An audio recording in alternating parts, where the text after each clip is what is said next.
जब लोहे के चने जब चुके तो खुदा करके जवानी बुखार की तरह चढ़नी शुरू हुई। रग रग से बहती आग का दरिया उमड़ पड़ा। अल्लड़ चाल, नशे में गर्क, शबाब में मस्त। मगर उसके साथ साथ कुल पजामे इतने छोटे हो गए कि बालिश बालिश्त पर नेफा डालने पर भी अटंगे ही आ रहे। खैर, उसका तो बेहतर ही इलाज है कि कंधे जरा सा आगे ढलका कर जरा सा घुटनों में झोल दे दिया जाए। हाँ हाँ, जरा चाल कंगारू से मिलने लगेगी। बाल है कि बाबू में नहीं, लटे फिसली पड़ती हैं। बाल बाहे जाते और मांग मांग तो गायब। अगर माँ 8वें रोज कड़वा तेल छोड़कर मीढ़िया ना बांधे तो जिंदगी अजीरन हो जाए। गो मुंह लिए कंगूरों के तपाक की तरह मुंडा मुंडा लगने लगता है, पर बालों से तो जान छूट जाती है, जैसे किसी ने सर घोट के बाल के बवाल ही नजात दिला दी। ना जाने ये मैमे फूले फूले बाल गर्दन पर छोड़ कैसे जीती है। और पाँव पाँव तो जैसे किसी का फावड़ा। क्या जल्दी जल्दी बढ़ रहा है?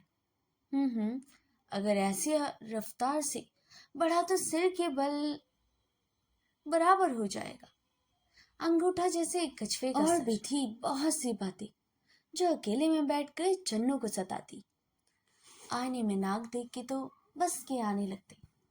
ये डबल निकोड़ा जैसे खुटा। सज्जू की शादी हुई तो बड़ी सी नथुनी पहनी थी उसने। क्या प्यारी सी नाक है, गुड़िया जैसी। और जन्नू के खोटे पर तो नथुनी भी शर्मा जाएगी। जब उसकी शादी होगी तो बिजली गिरे ऐसी नाक पर, उसने सोचा।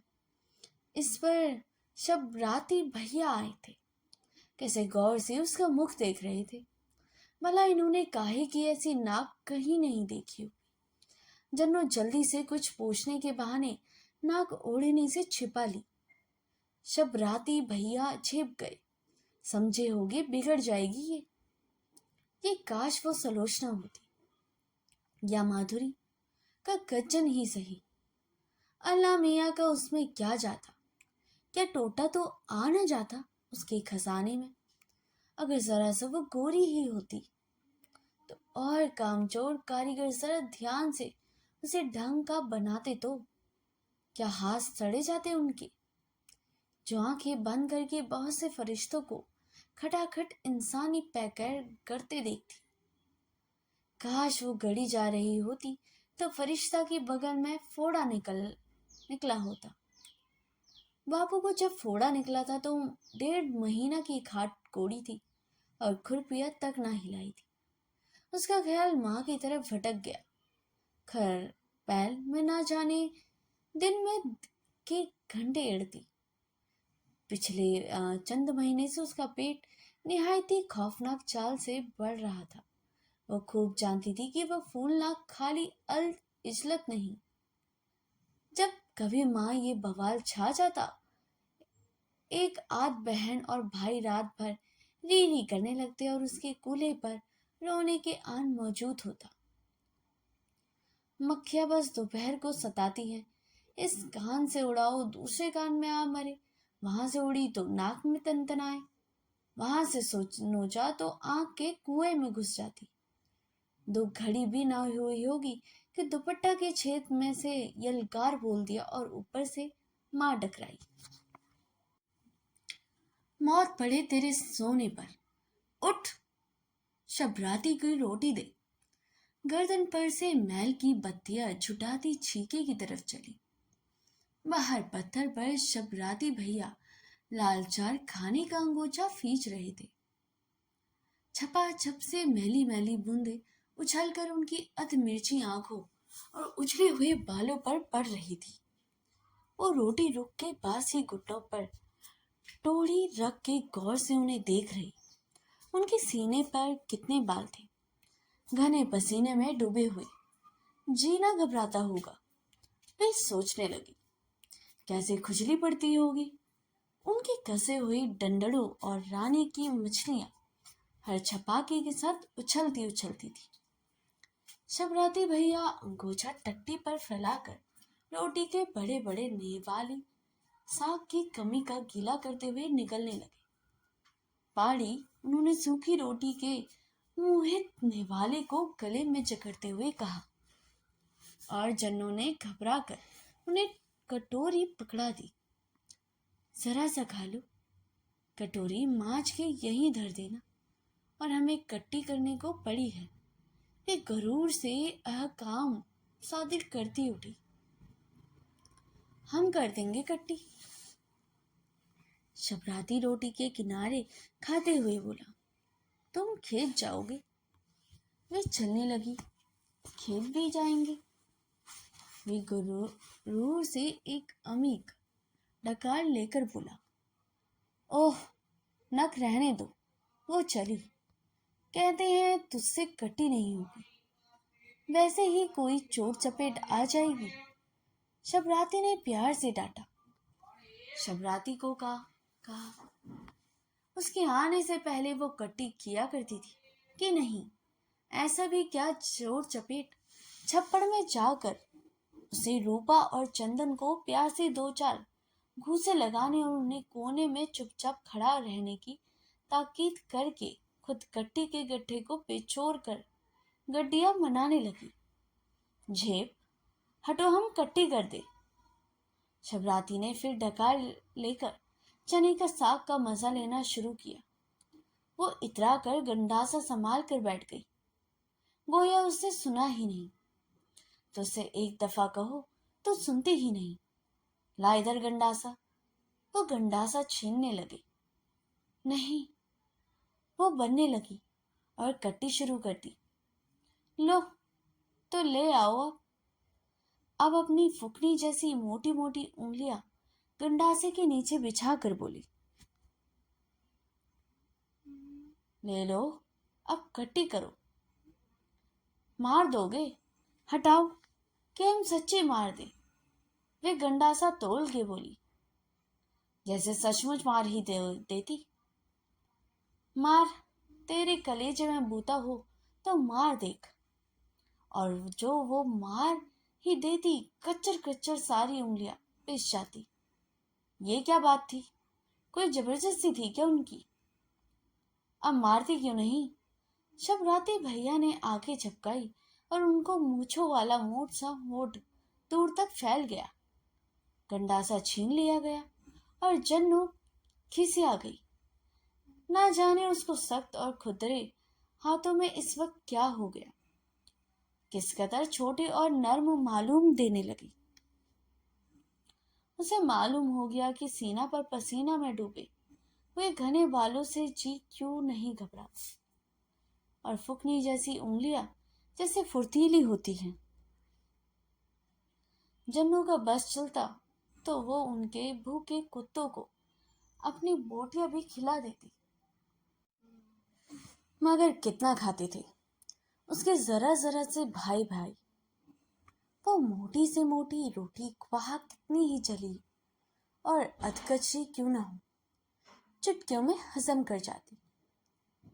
क्या ऐसा भी कोई दिन होगा जब उसे रोटी न थोपनी पड़ी? रात भर माँ आटा पीसती और इस बद्दी औरत से हो ही क्या सकता। साल में 365 दिन मैं किसी न किसी बच्चे को पेट में लिए कूल्हे पर लादे और दूध पिलाते गुजराती। माँ क्या थी? एक खजाना थी जो कम ही ना हुआ।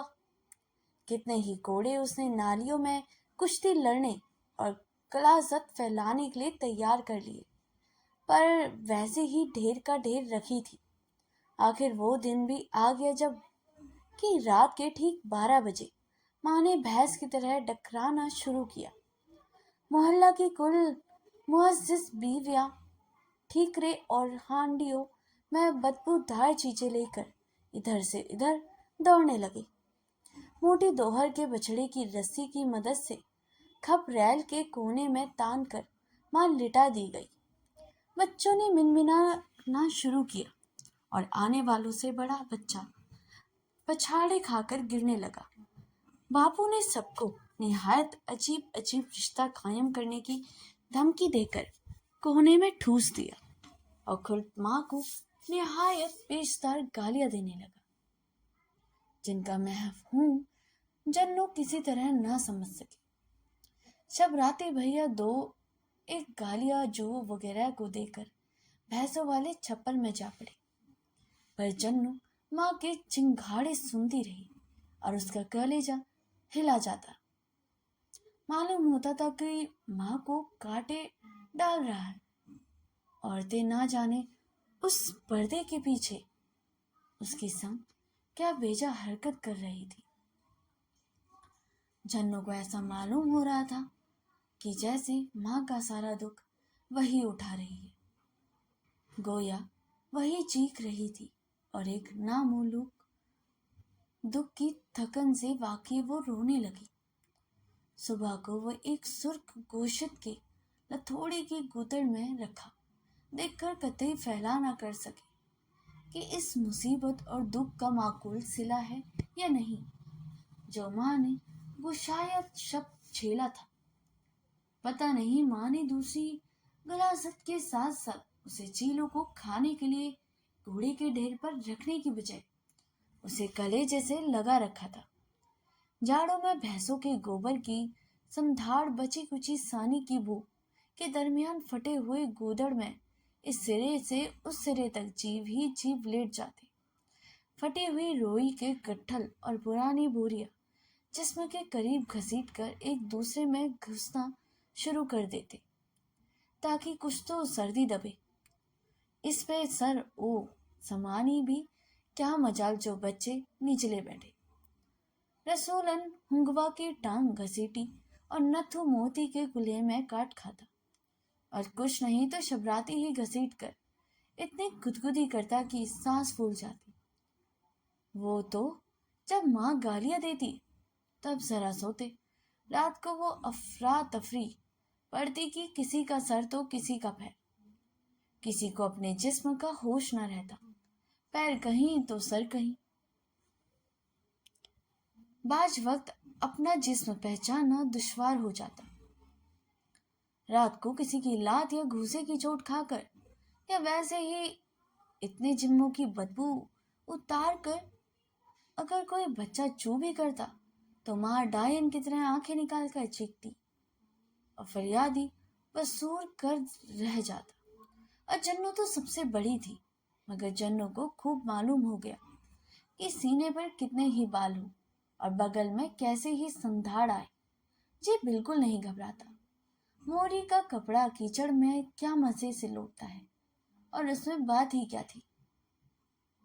जब दोपहर को माँ बच्चे के जन्नों को देखकर दाई से पेट मलवाने कोठरी में चली जाती या अपनी सहेलियों से कोई निहायत ही पोशीदा बात करनी होती तो वो भैया को गोद में लिटा कर जाने क्या सोचती। वो उसका छोटा सामना चूमती, मगर उसका जी इतलाने लगता। बिलबुला सड़े हुए दूध की बू वो सोचने लगती कि कब वो 6 फुट ऊंचा चौड़े बाजू वाला जवान बन चुकेगा,